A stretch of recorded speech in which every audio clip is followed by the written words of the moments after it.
Hi everyone, I am back with a video today and I wanted to do another first impressions. And this first impressions is kind of special to me. My parents recently emptied out my grandparents' house. My grandparents moved, they are getting older and it's really hard for them to keep up a full house. So they've moved to an apartment where they can get help if needed.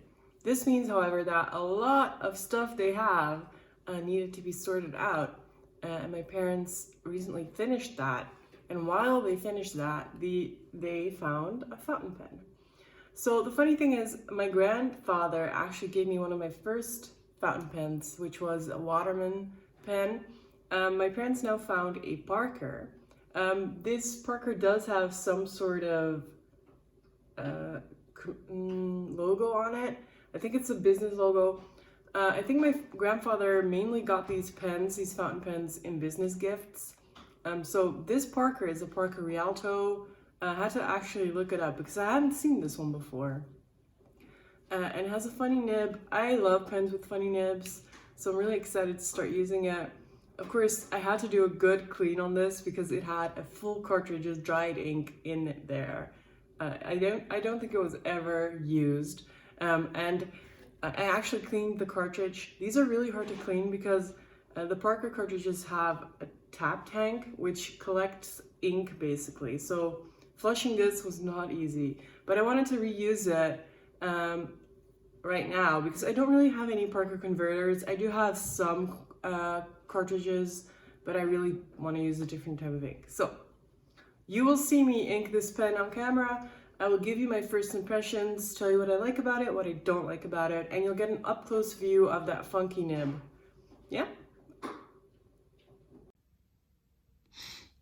All right, we're back with a close-up of the Parker that I just shortly discussed with you. So on the outside, I don't think this is a very exciting pen. It is very straightforward. It kind of looks like the Vector, in my opinion.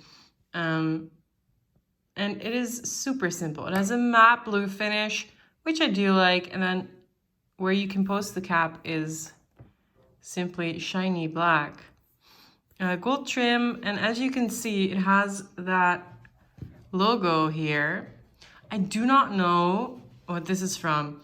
I can say that I have another pen that I got from my grandfather with the same exact logo, so it must have been some business acquaintance. Nothing really on the top. If you uncap it, you see the nib. It is not a very standard Parker nib, in my opinion. I really like it. It's like semi-hooded, but not really hooded.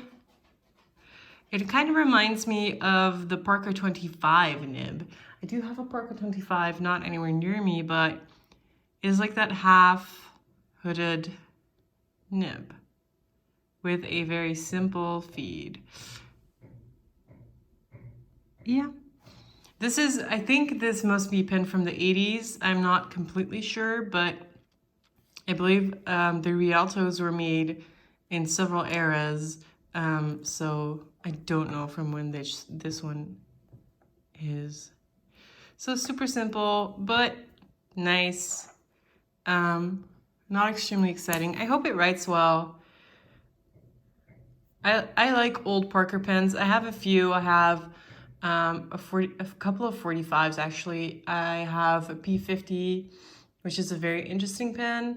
I have a 65, which is a pen I really love.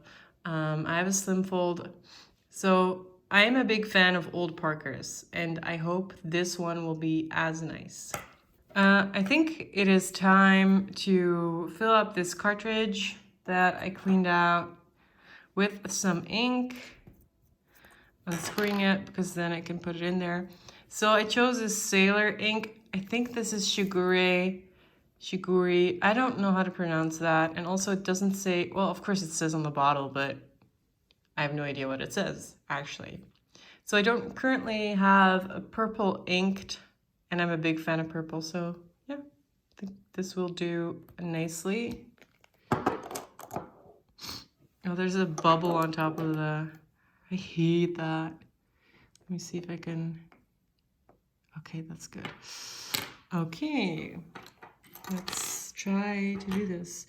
I checked if the pipette fits into the cartridge. It does. Normally I would do this with a syringe, but I don't have any clean ones.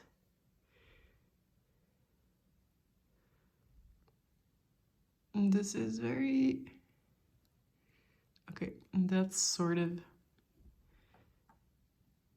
this is precarious because of course I did not grab a paper towel because I'm a smart person. All right. It is ink now. We have to wait for a little bit for the ink to get to the feed. So I'll clean up that pipette, grab my journal, and be right back.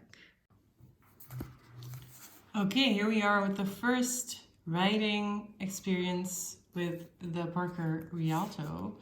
I haven't figured out what nib size this is. I guess we'll find out when I start writing with it what it looks like in size.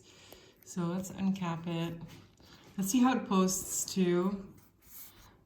You can post it. It does become a little top heavy, and it is very, very long when you post it. So this would not have my preference. So taking that off again. But it does properly post. So that's nice. Parker Rialto with Sailor ink. The nib is not very smooth. Of course, I don't know if any experienced fountain pen users have used this, or if someone who doesn't know how to use a fountain pen actually has written with it.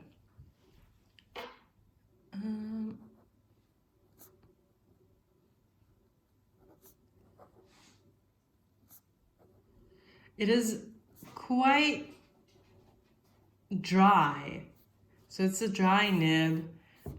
The Sailor ink that I put in there is a fairly wet ink. I've used it in a different pen and it was just absolutely gushing. It was like insane.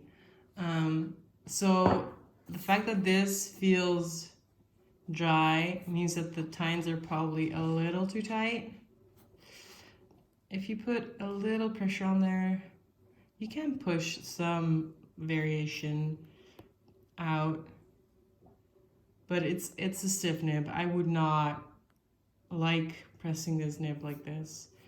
I would say it's a fine to medium nib. It's a nice pen. It is not my favorite writing experience. Of course, I haven't written with it a lot, so I can't really say much about it. But it does feel dry, and why do I write Frontier? Parker Rialto. It's not necessarily scratchy, but there is feedback, and it is quite a lot of feedback. So it's not, I don't think this is the pleasant type of feedback. I like feedback just fine. But this type of feedback, I wonder if it's just the writing angle that this pen is picky about and that I don't know it yet. That may be the case. You can do reverse writing, which actually feels less feedbacky, which makes no sense, but okay. Overall, I think it's a decent pen. I don't think it'll be one of my favorites because of the writing experience. I like the way the nib looks a lot. I like this type of weird, funky half nib. But the pen, I like by itself, is fairly dull, right? Of course, this is a pen that I will keep forever because it came from my grandparents, and it's just a nice memory. I don't like to get rid of that type of stuff, so I will keep it, but I'm not amazed by this particular Parker. Anyway, I hope this was informative. For me, it was fun to look at a pen that came from a special place, and this made me also realize that I should do a video about my Parker pens. So that will be coming up sometime soon. Hope you enjoyed, and thanks for watching. Bye-bye.